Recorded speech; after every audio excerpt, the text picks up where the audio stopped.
dancing around, he's in trouble, gets out of the scrum, looking downfield, and he's got a man. Gets to the 10, to the 5, he's in. Touchdown, Marcis, yes. Is intercepted. It's fumbled, and Neely is going to walk into the end zone. It's the Coach's Corner with legendary head football coach from Mater Dei High School, Bruce Rollinson. Let's join our host, Kevin Turner, and Coach Rollinson for in-depth discussion, commentary, and all things Mater Dei football. And hi again, everyone. Kevin Turner on hand, along with the head coach from Mater Dei High School football, Bruce Rollinson. And Coach, thanks for taking time out of what has been an absolutely crazy schedule to help the fans get back inside the huddle here at Mater Dei High School. It's amazing when you think about it, 32 years of head coaching here at Mater Dei High School, 44 years overall. When you first got that job, when you were notified that you were going to be the next head coach at Mater Dei Football, and looking back, in your wildest dreams, did you think that you would curate and dominate all of the greatness that has become Mater Dei Football, 4 national championships, 7 CIF titles, 3 state titles? In your wildest dreams, did you think any of this could ever come true? You know what, Kevin? First of all, it's great to be back with you, and I'm excited about this series that we're going to put together in the next months to come. And you know, I think everybody wants a football fix right now. You know, it's kind of crazy. Our body clocks are way off kilter right now, especially high school fans. But you know, going back down memory lane, you know, it's you know, you got a guy that's sitting in a room 606 teaching U.S. history at Mater Dei High School, perfectly content, driving up the street to Santa Ana College, offensive coordinator with some real good players and a great staff up there under David Ogus, and you know, you get a call to go to the principal's office, and he says to you, okay, it's a one-horse race. You won it. You're the next head coach at Mater Dei High School. And I went, okay. You know, and you know, I think most people know the story. I'd never been a head coach, and now all of a sudden I'm taking over, you know, my alma mater, but yet the excitement was overwhelming. You know, I tell a quick story. I jumped in the truck, and it was about 6 o'clock at night, and I'm flying down Edinger, and I'm literally doing 70 miles an hour, and I thought I made the yellow at Grand, and I look up, and you know, here comes the police car after me, and I pull into the sides, you know, the little strip mall there, and I jump out of the truck, and he flies out of his car going, get back in there, get back. And I'm going, hey, I just got picked for the head coaching job at Mater Dei High School. And he goes, yeah, and you were going 70 miles an hour. Thank God the guy was affiliated with Mater Dei and gave me a little warning and said, slow down and enjoy it. But, you know, it's a 45 mile an hour zone. But, you know, and it seems like that's the way it's been since then. Yeah, metaphorically, you haven't slowed down. Yeah, it's you know, we've been going 70 and 80 miles an hour. The honest answer, Kevin, is when you take over, you know, I look back at that first year and I cringe at some of the stuff I did. You know, I was getting cherry picked right and left by vendors, going to dinners, not having a clue of what I was doing. You know, there were deals trying to be made, some of them above board, some underneath, and I'm getting just a first-hand smack upside the head that this is what it's like. And you know, I got strength coaches and, you know, yoga instructors, you know, we can take your team to the next level. And, you know, the honeymoon was short-lived because I finally went into the little old building we used to have over there that has long been destroyed, and I said, all right, what do I want to do? Okay, I got to build this thing. I've never said anything about anybody before me, but I started studying what I felt would make us successful, and I I called my number one mentor, Dick Corey, and we can talk about that. And he gave me some real sage advice. And you know, I will be honest with you. In the 90s, I just wanted to win. Now, I still want to win. And I despise losing. I just, you know, I can tell you every football play from last December, you know, when we took it upside the head in the Bosco game. But also there was a transitional period there too where winning was still important. But then I think as you get a little older, you get a little bit more mature and a little bit more experienced, you start to see a bigger picture of the impact that you have on athletes. It's hard for me at times to, when I say my 32nd season coming up, I'm going, wow, where'd that go? And it happens to me a lot. I'll be at Costco or Ralph's and you know, kid will come up and, you know, hey coach, how you doing? And you know, I don't remember his name, but I have a kind of a standard way of getting out of it. I say, all right, what was your nickname? Because I got nicknames for everybody, and you're the turn man. And he'll give me his nickname, and I'll say, okay, now I remember you. But you know, it's also in your mind. I go, okay, when did you play? And he'll say 1993. Yeah. Who was your quarterback? and I'll go, 93. Yeah. I go, oh boy. and but yet the juices still flow. I'll be quite honest with you. You know, I'm excited. We have a whole new set of challenges that we'll get to with COVID and all the other issues facing our great nation. But you know, you know, let's get out in front of it. You know, when am I going to wrap it up? I don't Let's talk about that for a minute, because you've always said, hey, in the fight, there's always going to be adversity. Yeah. Whether it's in the classroom, whether it's in the weight room, whether it's practice or scheduling or game day adjustments. But you've always said, like, adversity reveals a player or a man's character. So let's talk about your situation right now. I'm looking at your knee. You're dinged up. You just had knee surgery. We're in this crazy pandemic. How important is it having faith, being a Catholic, a practicing Catholic, to navigate through unprecedented times and to alleviate some of those, you know, fantastical concerns that we all have that the world's coming to an end, and being able to translate that not only in your own life, but also running a football program? You know, Kevin, I think I've said this to so many teams, so many individual people, and I've said it to you. You've had adversity. To me, adversity, you have to be able to overcome it and turn it into success. And how do you do that? Okay, you go back to your faith first of all. Okay, it's, you know me, you've been in the program since 1990 when we hooked up, and I don't preach, I try to model. Okay, but if I have a message to my players and it's a consistent message, you got to learn how to pray. Okay, and a lot of people get hung up. Okay, well, does that mean we do 4 Our Fathers and 6 Hail Marys? No, it means that you find a quiet space, even if you're flat on your back, and you shut the mechanism down, and you pause, and you reflect on the day. And probably if you're really reflecting, you're going to say, okay, I got to go make amends to that person. I lit him up pretty good. Or I got to go rebuild that kid. I took his head off yesterday at practice.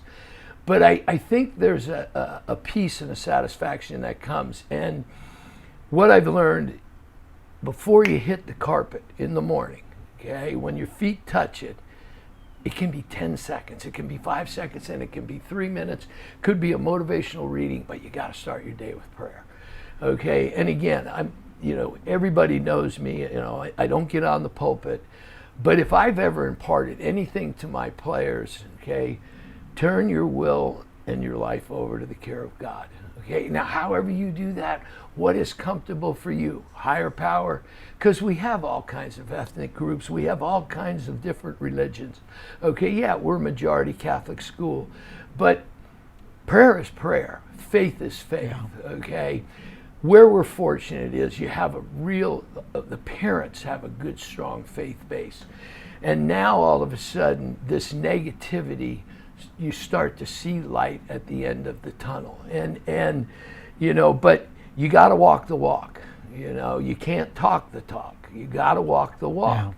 Yeah. And I'll be honest, and I know you, one of my best friends, okay? I guarantee you've been saying a lot of prayers, because uncertainty and anxiety can crush us. And this is the most uncertain times I've ever been involved in.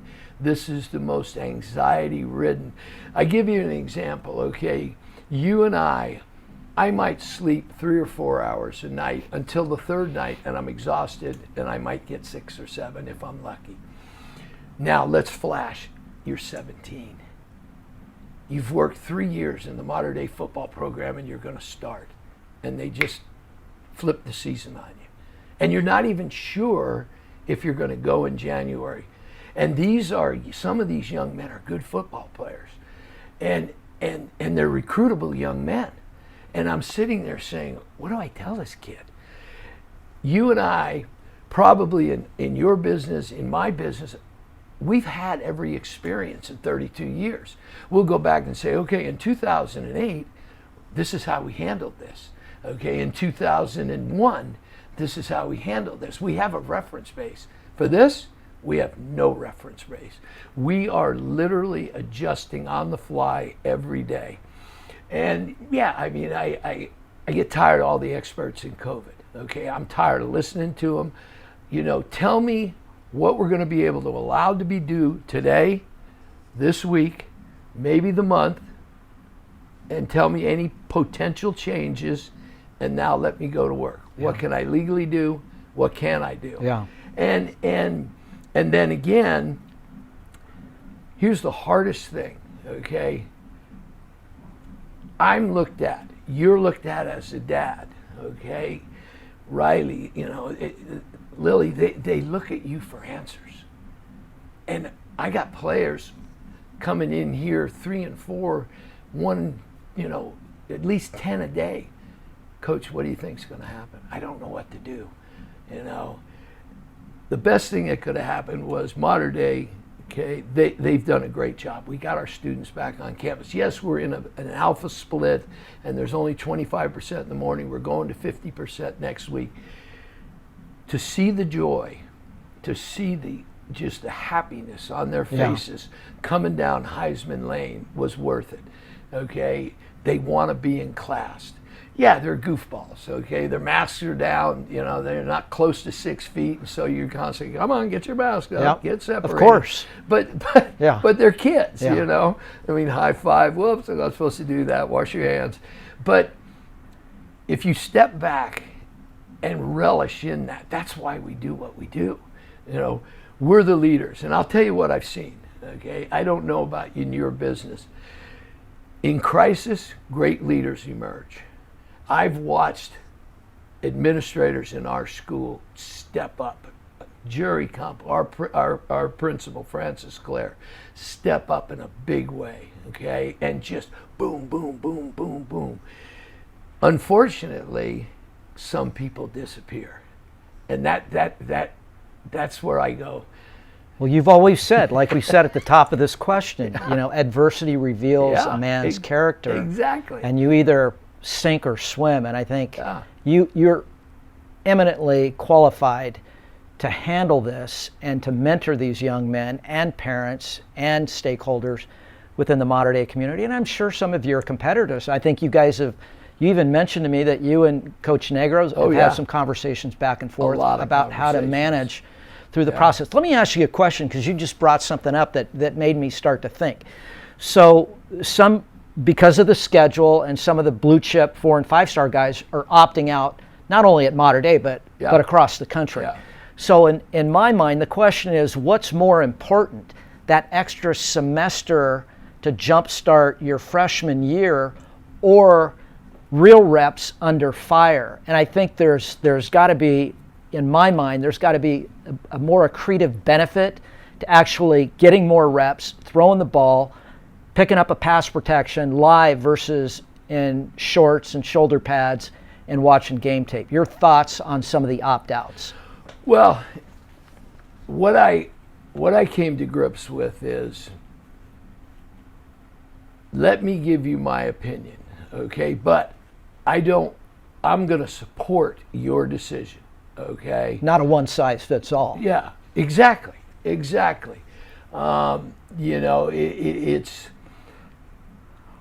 it now becomes a question and answer with the parents, okay? What are the college coaches telling you, okay? Got a boy going to the Pac-12, okay? Great player. And I fully support him doing that. But I'm saying to him, they're not even playing football yet. So I think we're going to play, but it's your call, okay? But make a good decision.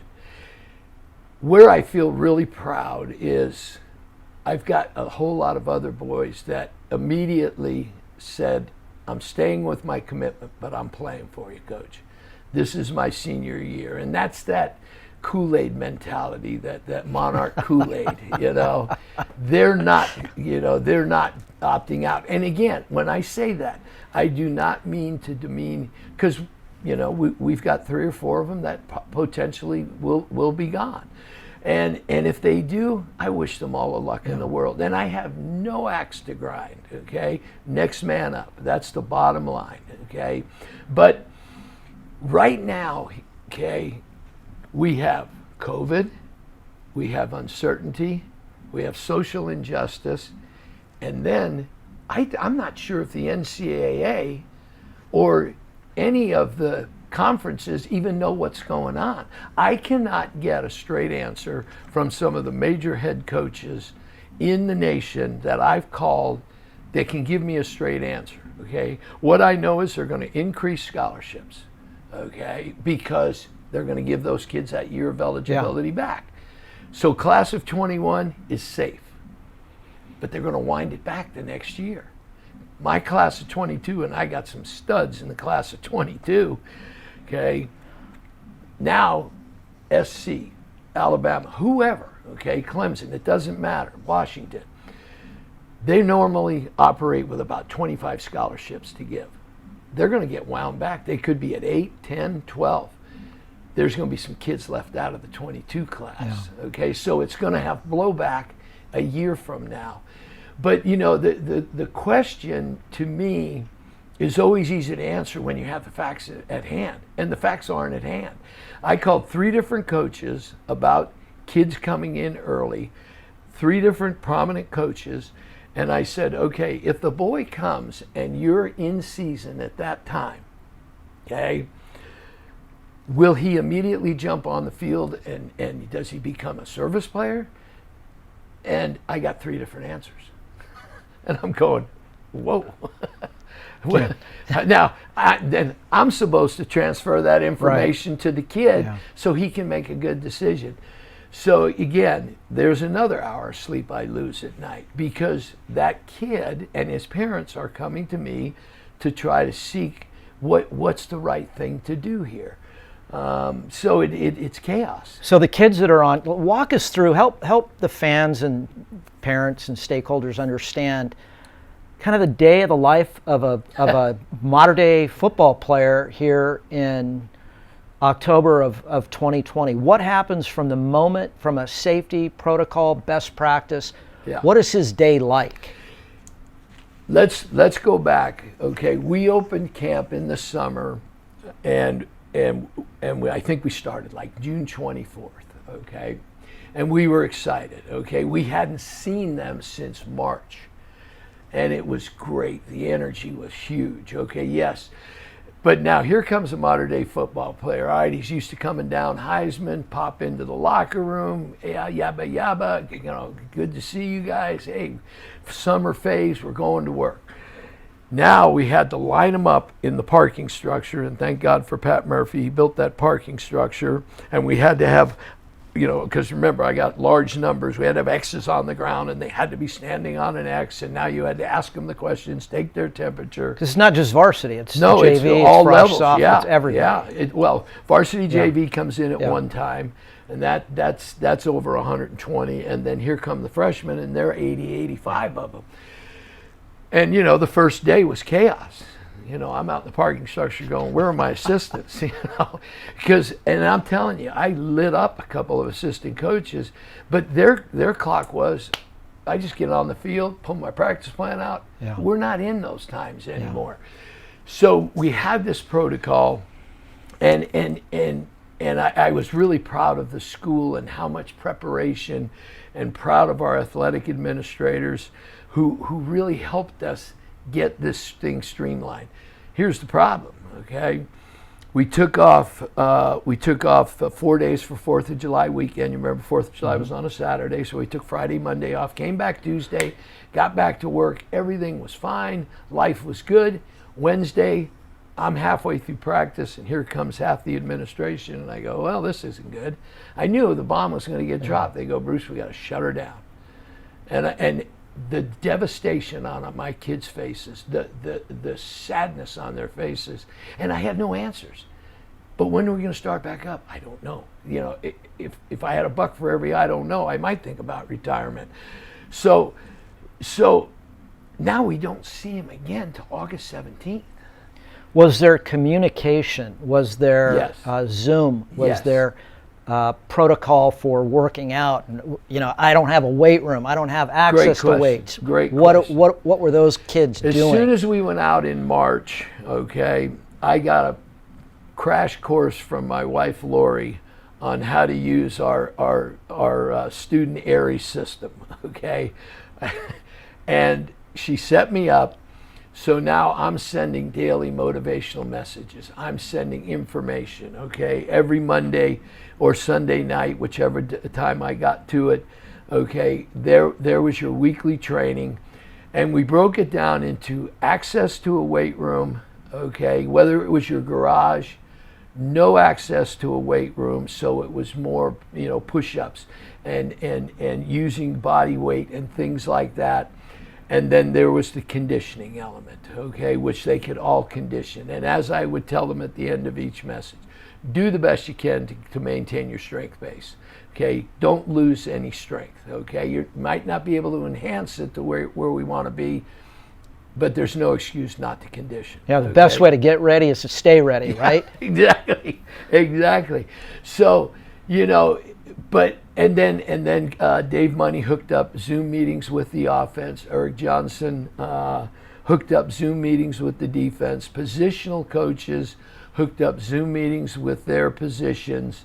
Yeah, we went through some technological issues and you know, I mean, you know, Bill Gates Rollinson here, you know, guys are calling me saying, well, I thought you said, I go, I don't know how to do it. I go, find your kid. He'll figure it out in 2 seconds. But we got over the hump, and we, you know, but what I'm noticing now, Kevin, after being through all this, and it concerns me, is all that time we spent together. February, March, April, spring ball, summer, okay? The chemistry that's built, the love and the bond that's formed. We're fast forwarding that now. And that's why I want to get them back. Okay, now the final part is we're back. Okay. So they walk on campus. Yep. Walk me through kind of the screening. Now and what best you do practices is what you do now is, and the parents have been awesome. You as a parent have to check him in the morning. You make the call, and when you say he's a go, that means that you've temperature checked him. That he has no signs or symptoms. There's nobody in the family, nobody that you're aware of that your son or daughter has been associated that has COVID. We trust your judgment. We have, all the hallways have been turned into one-way routes, and I don't want to get too crazy here, but the classrooms are all separated. You got blue dots and red dots, and if you're in this class, you're sitting at a red dot desk, and then you got to clean the desk, and but they're back. Now they come down to athletics, okay? The locker room, we have to stay at the door. You can only have 16 boys in the locker room at once, okay? You have to count the shower heads if they need to shower. If you have 8 shower heads, you got to cut it in half, 4, okay? So it's this massive amount of supervision that's going on. The true reality is, Kevin, we're not playing football yet. Now, we can win a lot of strength contests because we are getting strong again, because we've got all this time for the weight room. And if there's going to be a jumping over bag contest for a championship, we're going to win that because we can jump over bags. So where are we in the schedule right now? Mentally, I'm thinking we're in June right now, and are we getting ready to go to the Edison Passing League tournament? Because I'm just looking at the schedule here, and we're going to start playing football first week in January. So where is my Mater Dei? Where should I be mentally in my normal Mater Dei football clock? Are we in June right now? Is that about? Go back. We're going to spring football. Okay, so we're not even to June yet. Think about this, Kev, okay? October 1st tomorrow. I'm supposed to put the pads on December 14th, okay? We haven't huddled up yet. We haven't put the defense together on the field yet. We have done no special teams yet. And that's not any doing of mine. That's the rules, and everybody has to follow the rules, because I'm telling you, whether it's Mater Dei or Bosco, they see some shenanigans going on, you're going to get shut down. Yeah. Okay, you're going to get shut down. Maybe in another broadcast we can talk about all these other guys that are having contact and everything else. But we have to because again, we are the leaders, okay? We have to model what the legislation says. But I'll tell you what, I'm getting nervous. Now, if Orange County can get to whatever it is, the next phase, orange, okay, I know Edison, Mission Viejo, I know Bruce Rollinson's I'm going to immediately start trying to run 4-ways out of Mater Dei on Saturday mornings. I guarantee you that they'll kick that Edison tournament up. Now, we might have 2 pass routes in, but we'll be better than that. but there are some exciting times, but we got to wear our masks. Yeah. We got to do our job, okay, as citizens, because I always say this to people, let's remember the youth. Let's remember the young kids, okay? Yeah, I'm going to protect myself at 71 years old, okay? I know I'm in that other category, but I want these kids to experience high school, their senior year, their junior year. And I think it's coming. I you know me, I'm the eternal optimist. And I truly believe that, we'll get this thing cooking pretty quick here. I think good things are on the horizon. I think we'll get a little bit more into phase 3 where we can get more contact, more one-on-one, more 7-on-7. And the next thing you know, okay, now you got to go to the planning board and say, okay, we have 10 weeks left. How do we best do this? And you can't burn them out. And you've got to watch out for injury. What I like, because of the phase we're in now, we're heavily conditioning. So we're going into the injury prevention phase, strength training wise in the joint areas, and also hip flexors and things like that. You guys still hitting those prowlers out there that Prohaska introduced? Oh, they saw them get rolled down onto the lower field yesterday afternoon, and they went, oh boy, here we go. But what's weird is you got to clean the prowler, and because I don't want those to be taken away from me. And if you hit a sled, you got to wipe the sled down. Yeah. But it's like I told the coaches, guys, whatever they allow us to do, let's do it, and let's do it right, okay? We did have one situation where one boy got it, and we lost 10 kids, early in the summer. And that was the best thing that could have happened, Kev, because they went, oh, this is for real. Right. You know, and I'm telling you, the other 9 kids in the group that were in that kid's group of 10, okay, they were pissed. and I go, there's nothing you can do. There's nothing you can do. You got 14 days. Go train again. So there's accountability and awareness, which is half the battle, really. Exactly. Not being lackadaisical and think it can't happen to me. And it goes back to what I said, you know, oh, this is all trumped up, and I shouldn't use that word. It's all, you know, made up, and it's all political. No, these are the guidelines that I'm under. Yeah. Okay? I don't want to sit around and spend time talking about the guidelines. Right. This is what I'm allowed to do. So let's talk about the preseason, because the clock today and tomorrow is going to be October 1st. We should be winding up the preseason, heading into Trinity week play. I'm looking up at the board here, and it says week number 1, need. You don't have a game. Walk us through what a head coach has to go through in order to broker and secure games during the preseason, because I believe your prosperity kills you in the preseason. Yeah. I know I've talked to Jason Negro. You guys have to have almost like a national outreach now to get games. Talk to us about how you go about getting these preseason games. You just called it. That's how we solved it, okay, for 17, 16, 18, 19. Okay, you know, last year, you know, I went out to Arizona and played. I went to Washington, D.C. and played. We had the St. Francis Club came in for the showcase up at Bosco. You know, that's how I got games, and it was fun. Now all of a sudden, there's no national lure. You know, I mean, at one point, Jason had 1 game and I had 1 game. And then that's travel restrictions and logistics, and then nobody's got any money right now, right? No, the fundraising's gone. Fundraising is dead. We'll get to that later. So you know, and it is discouraging. You know, I call the guy, I've known the guy, and I said, Coach, look, you know, you need a game. I need a game. You know, and even with inducements, you know, I'll pay your transportation. You know, you can sell all the tickets and keep the money. I don't care. Just come into the bowl and play us. No, I don't think that's a good situation. Okay, whatever. I respect, La Mirada stepped up, I respect John Muir stepped up. And I did their game, the CIF championship game against Marina, and they got 4 and 5-star dudes. I know. Your eyes are going to pop out when you see them walk on the field. That's good. They've done a great job up there. I got to get ready for the Trinity League, you know. But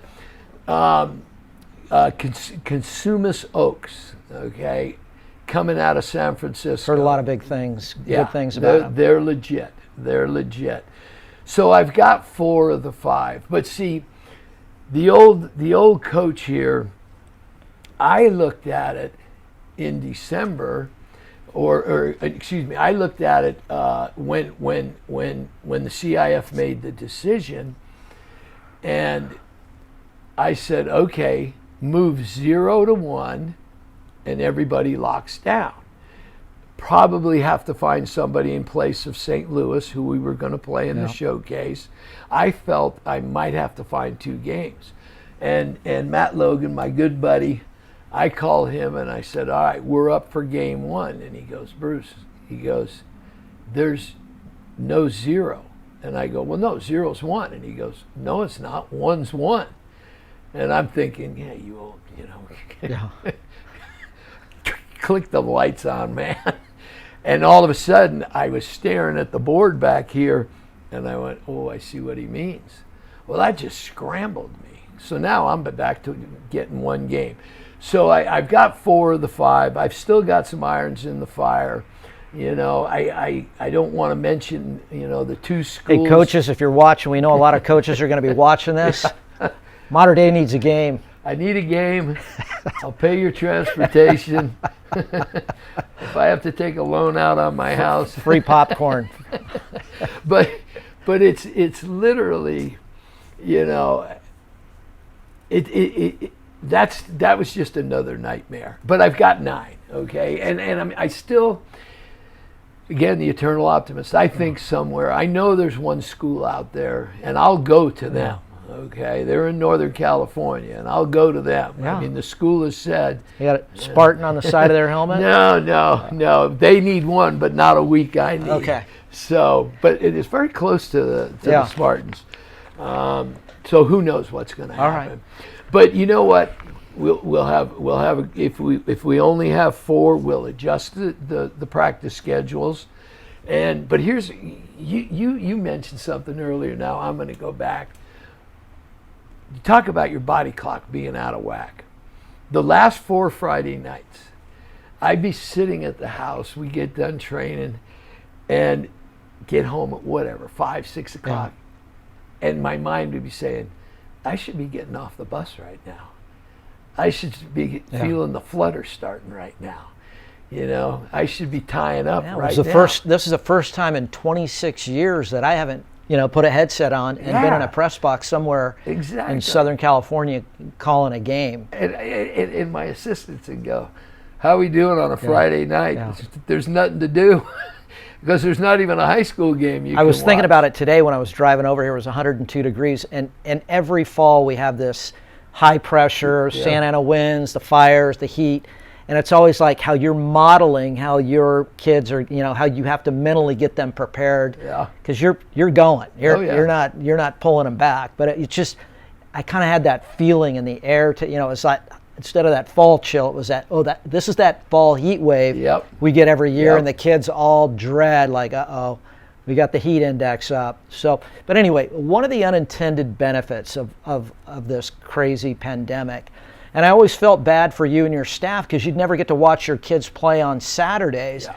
What's it like now being able to sit on the couch on a Saturday and a Sunday and watch your guys play either, Saturday or play on Sundays? We saw Bryce Young get some playing time last week at Alabama, and we saw Cody Epps make his first reception up at BYU.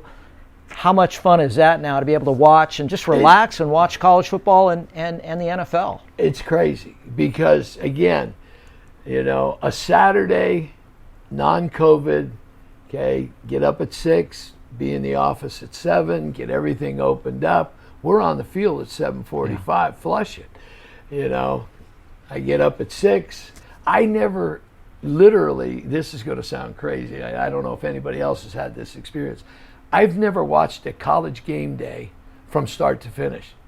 That's really good. Yeah. I mean, the human interest stories that they have, it's big time. And I never saw it. And my wife's going, you got to sit down and watch this. Look at this story on this kid. And she's looking at me, she's going, I go, do you watch this while I'm at work? Yeah. She goes, well, it's on. Let's talk about what's going on in the Pac-12. They were late to the game. Obviously, all of their schools have very rigorous, high academic standards. USC was in U.S. World News and the Wall Street Journal, top 20. UCLA, top public institution. Obviously, Stanford, each and every year, is in the top 10, ranking up with the Ivies. Washington, difficult to get into. All of these schools in major metropolitan areas, tech, entertainment, financial hubs, all have NFL, NBA, NHL teams, except for Hopkins, except for that outpost up in the Palouse. And my friends down in Tucson, they don't have anything either down there. But my point is this: harder to get into, and now they've fallen back exponentially in the recruiting race. So you've got Alabama, Tuscaloosa, Clemson, so they're like a one-horse town. Everything is focused around football in those communities. You're a consultant to the Pac-12. How do you fix it? I mean, their TV contracts upside down.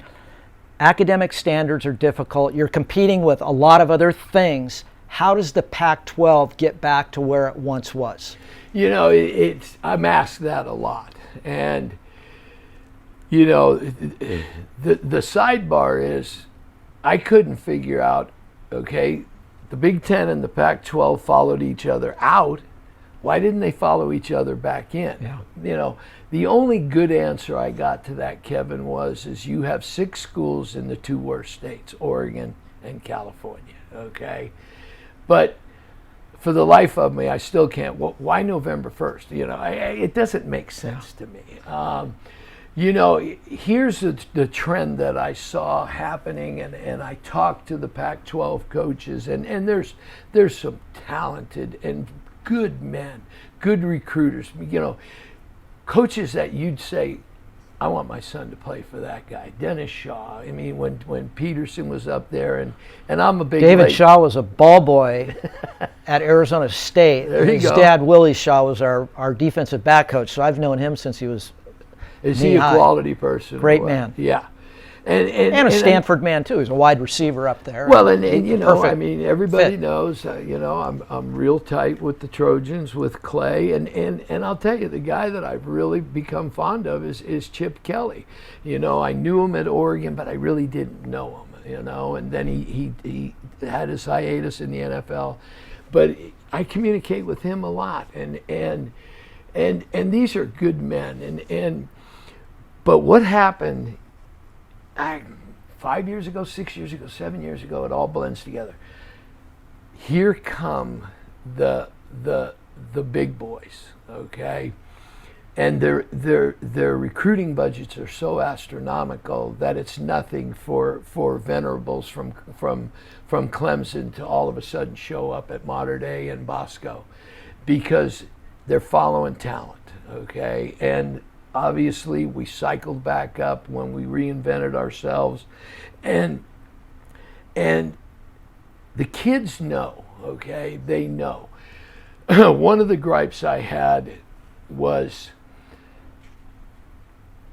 the Pac-12 coaches. It's 34 miles to USC, okay? It's probably 40 miles to UCLA, and we didn't see them that much, okay? I think there was a little complacency. All right, and again, you know, that's not my problem. But what I do know is every kid at our school has a cell phone. Not supposed to use it in class, okay? But I guarantee you, they know. And I've told all these coaches this. Graham Harrell's on campus. Exactly, okay? Why am I Clay not getting a text? Why Yep. am I not in that meeting? They're sending me notes. Clay Helton just got over to school, okay? And they know who's here. And I'm torn about this. You know, how much love do you have to show them? Yeah. Okay, it's a great university. It's God knows how much money they're going to be offering you, and not under the table, a scholarship, $300,000 worth of aid.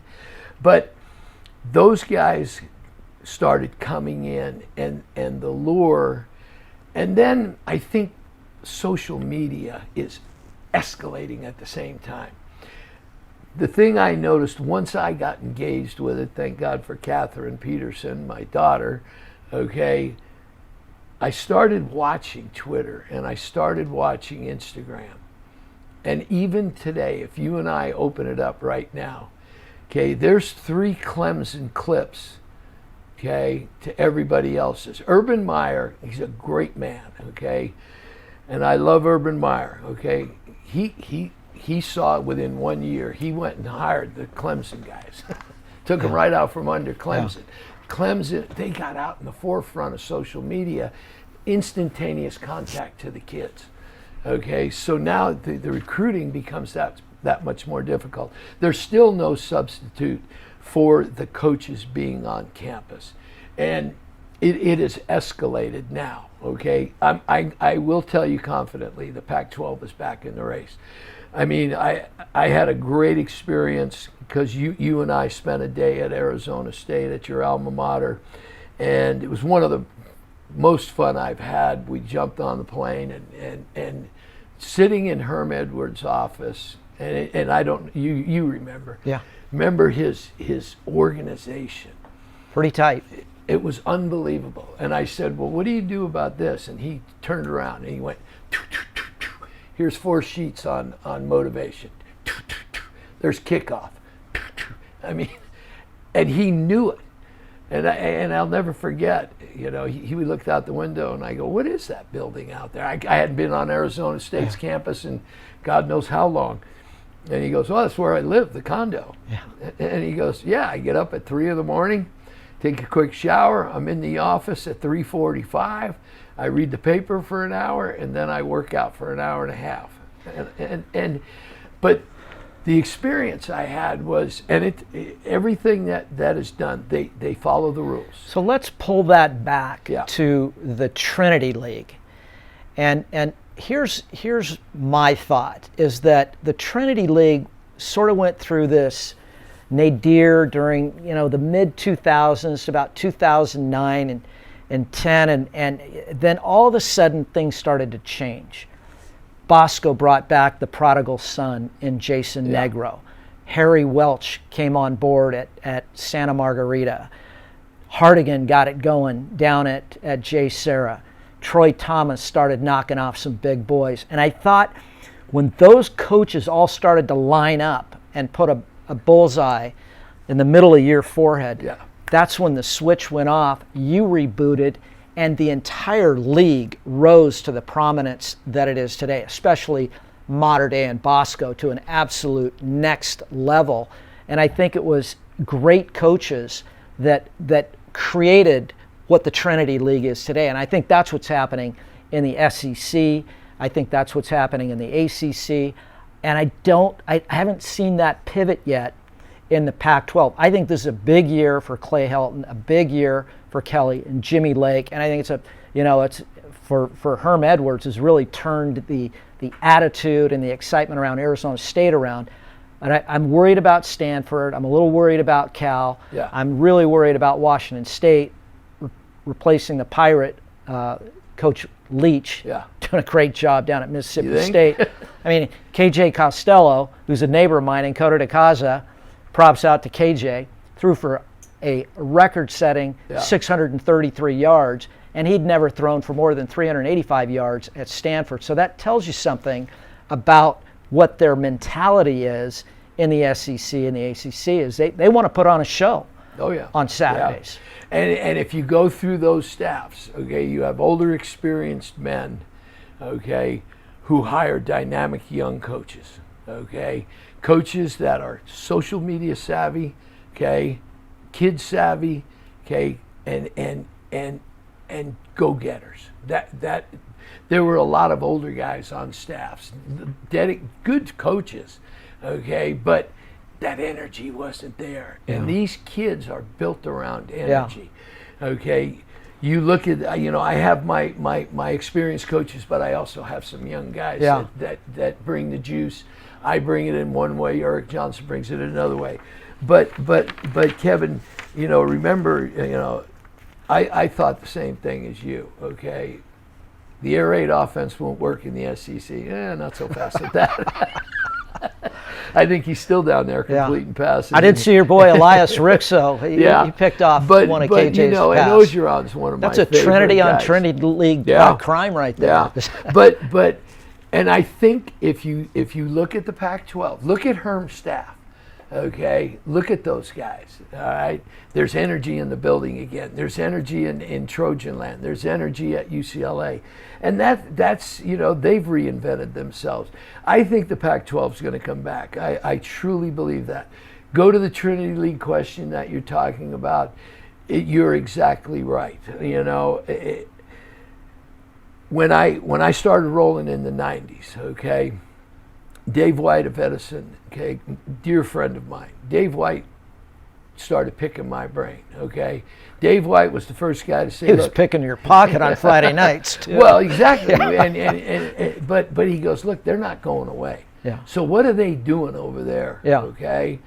And Jim Kunenow from Orange Lutheran, I didn't even know about Orange Lutheran. Jimmy came over and spent a week with the coordinators and myself and just followed us.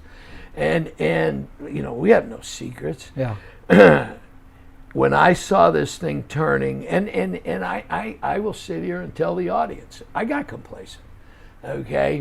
And we had a little bit of a disaster there in 2011, and I went to work and I said, this is not how I'm gonna write the last few chapters of the book. I'm in the final chapters of the book, and I'm going out strong, and I'm going out on top. That's the bottom line. So first phone call, Jason Negro. He had a couple of years of success, and I said, give me all the information from my assistant coaches. Well, they run youth camps. Okay, well, we're going to run youth camps. But that means we're going to work on Saturdays and Friday nights and Thursday nights. And we're going to work on Thursday. I don't care about work, okay? We got to catch up, okay? This limping home, oh boy, it's not flying. And Jason Negro, I'm telling you, he's a good man. He had no secrets, and anything. We go back to the Trabuco Hills, Cox 3 game of the week. We can pick the phone up right now and ask him a football question, or I ask program questions. I ask, how he deals with these contracts and that contracts, and who should I call if I want to take the team into Florida. He's a wealth of knowledge, and there's no secrets, okay. I love teeing it up against him. Okay, and I'm looking for a showdown again. Yeah. But I don't worry about the other schools. Okay, that he's the big dog, I'm the big dog. One of the two of us. It's almost like you guys have taken the talent pool. You've split the baby in half and just said, you take this side, I'll take this side. Let's get it on. But it all comes down to.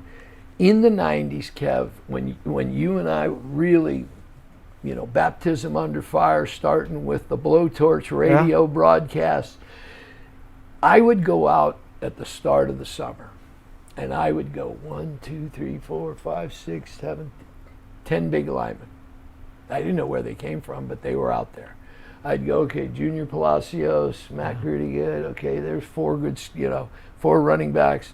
Okay, I like the way that Castleton kid looks, They just came to the school because we were rolling. We stayed on a roll. We were always competitive, and we had our share of wins. But now it's developing and getting the word out. There's nothing illegal that's being done. Okay, you got to market the brand, and you got to keep the brand up front, and you have to have the energy and the coaches that are committed. You look at the quarterback tutelage of Dave Money and Taylor Kelly, and the lineage of quarterbacks. Unprecedented. Yeah, it's crazy. But the talent, parents are looking now. I get video from 5th graders. And now it's painful. It's painful, but I'm going to respond, okay?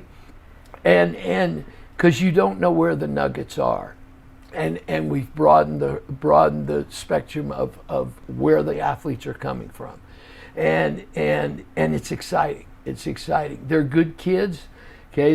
And a lot of them, you've been heavily involved in the Red Zone and the Red Zone Affinity Fund. They're so grateful to get an education at Mater Dei High School, to play on a national stage, and that's what Friday nights, that's what we live for. And the development. And some of these kids that are, not privileged, underprivileged, traveling 70, 80 miles to get here and making a huge commitment, with their family and financially. And had it not been for Mater Dei, they wouldn't be where they're at. I did some quick math for the people at home. This is your 32nd year. I went back, I looked. It's about an average of about 6 scholarships a year.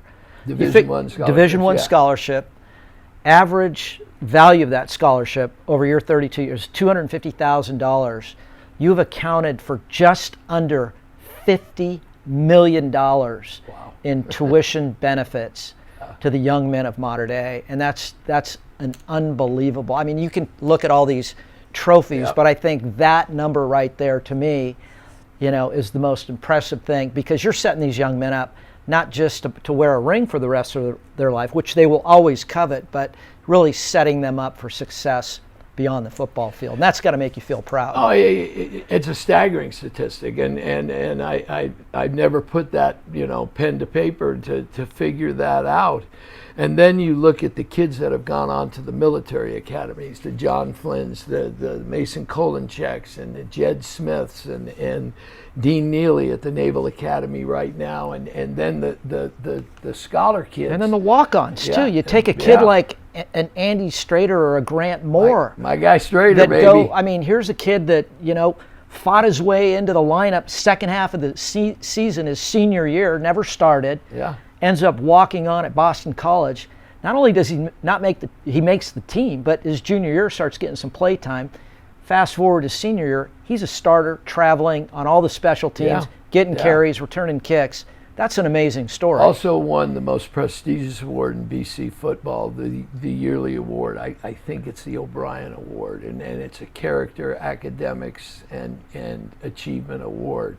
And, those are the kind of guys. And I think that's voted on by the players, too. Yes. He has to hit all those qualifications, and then the players vote. And the thing that I was alluding to it, I still want to win. Yeah. But the satisfaction that I get is when Andy Strader comes by and we go have lunch. The satisfaction that I get is when a player calls me and says, Coach, I just landed a major promotion.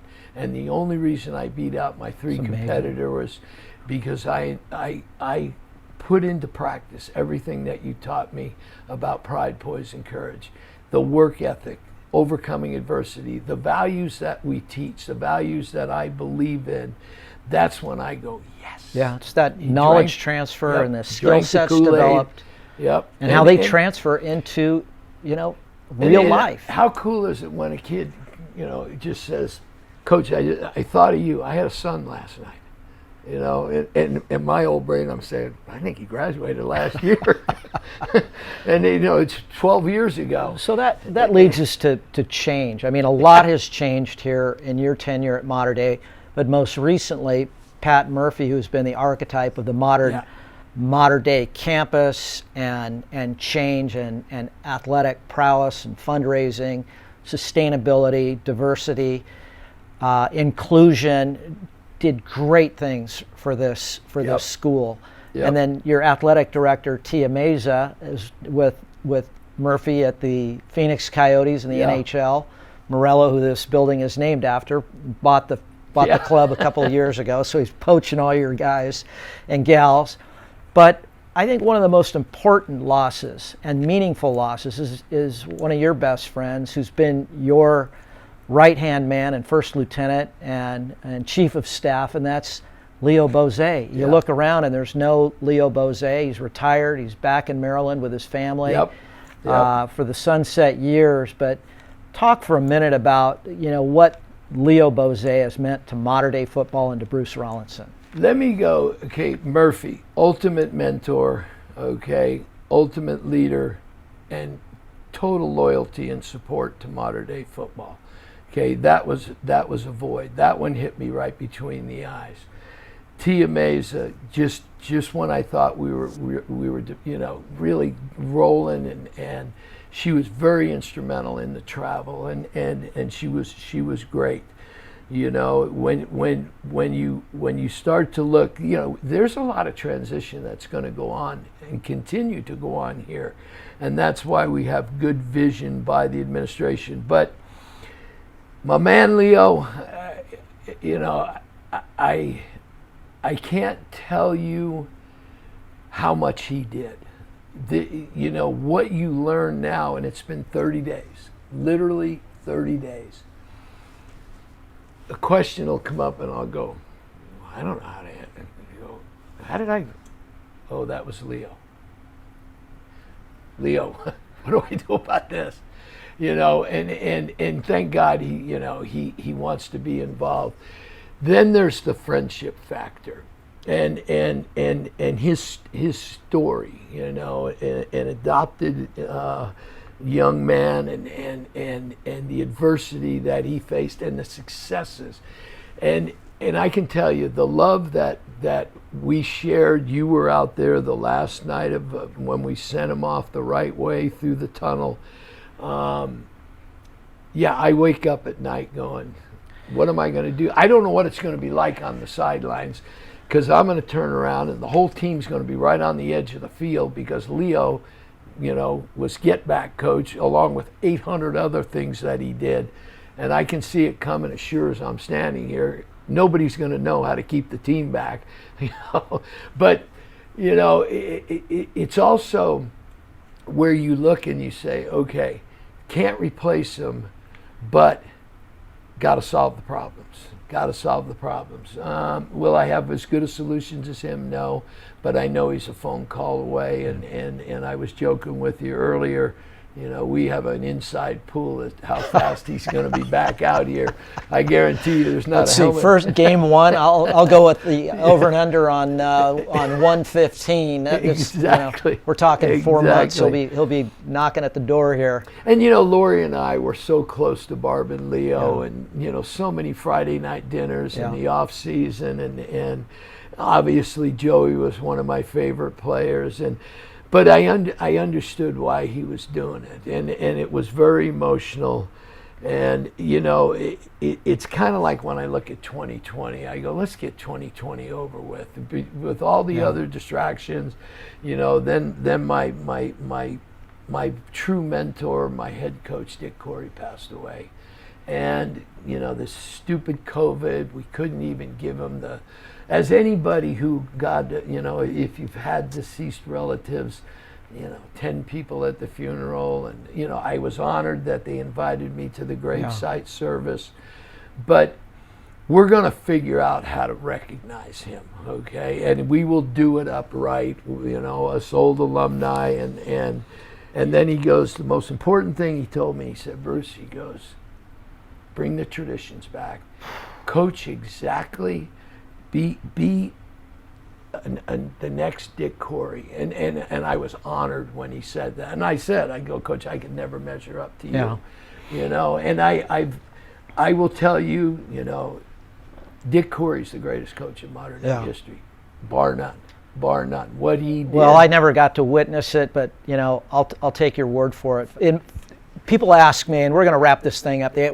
What makes Bruce Rollinson tick? Why is he such a great? And I go, look, it's not so much about the X's and O's. I said he's figured out how to extend the program beyond the field of play, not just with fundraising and booster and support. It's really about the tradition and making it fun for kids and honorable for kids to come play at Mater Dei Football. And if any of you ever, hopefully you'll get a chance, but maybe not, maybe it'll be on YouTube someday, to watch and witness the striping ceremony, which is the most amazing tradition that I've ever seen, pro, college, high school, or otherwise.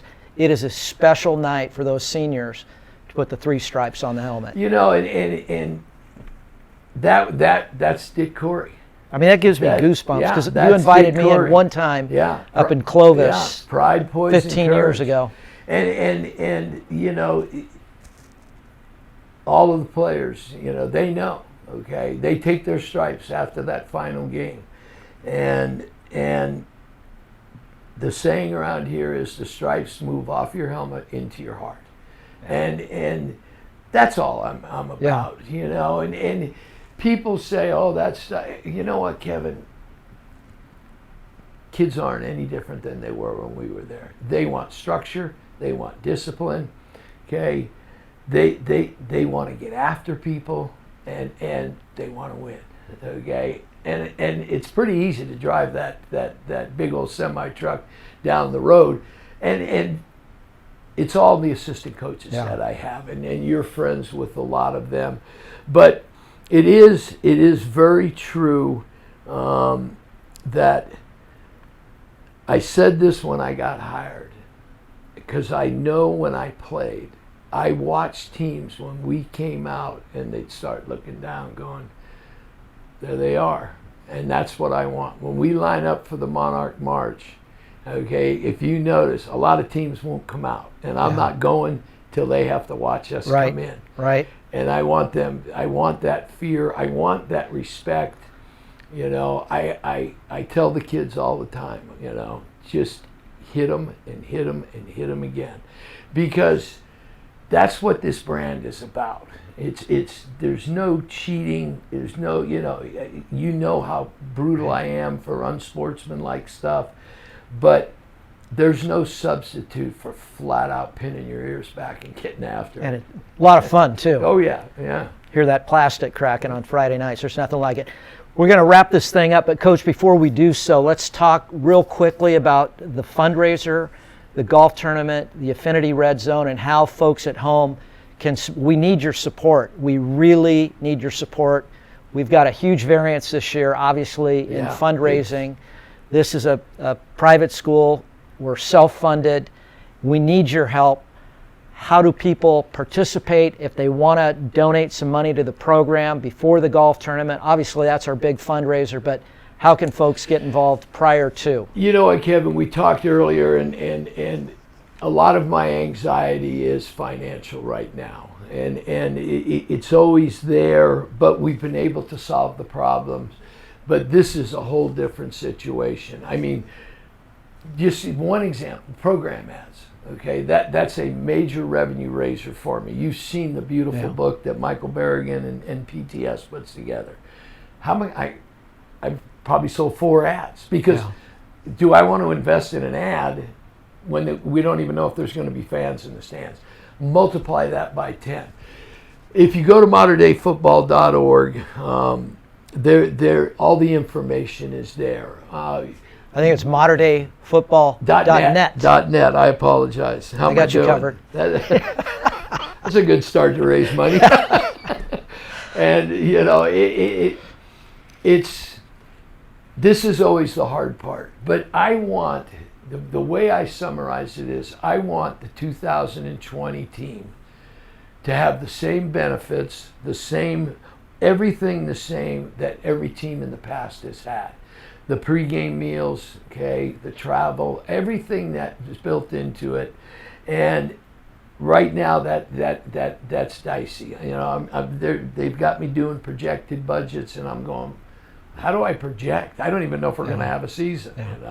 But you know what? There are a lot of good people out there. It's like I was talking to one of our good friends. I don't want to mention his name on air, and he said, "Bruce, what do I do?"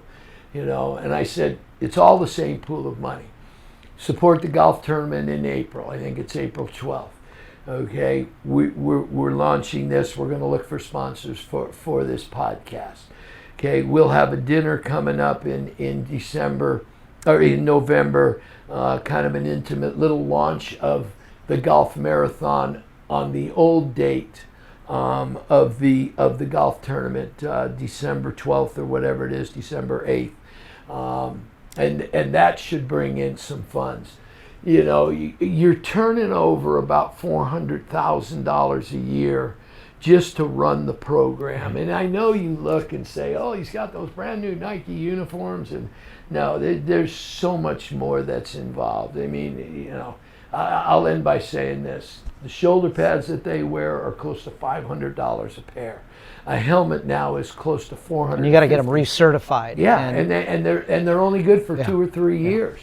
So the expenses are astronomical, but part of my prayer each night is to I keep going out in the grotto, and there hadn't been a money tree out there yet. What do you say? You provide the effort, and God provides the outcome. God controls the outcome, but there's going to be a lot of people that will watch this, and there's a lot of great, generous people, and all I can ask is to take care of us in the right way. Coach, thanks for your time and your generosity. This is fun. It's a crazy schedule. So on behalf of our entire support staff here at Mater Dei, Andrew Roberts, our executive producer, and Kevin Root, our technical director tonight, and on behalf of the coach, Bruce Rollinson, I'm Kevin Turner, saying so long, good night, and God bless. Take us out with a rock and roll, Coach. Rock and roll, baby.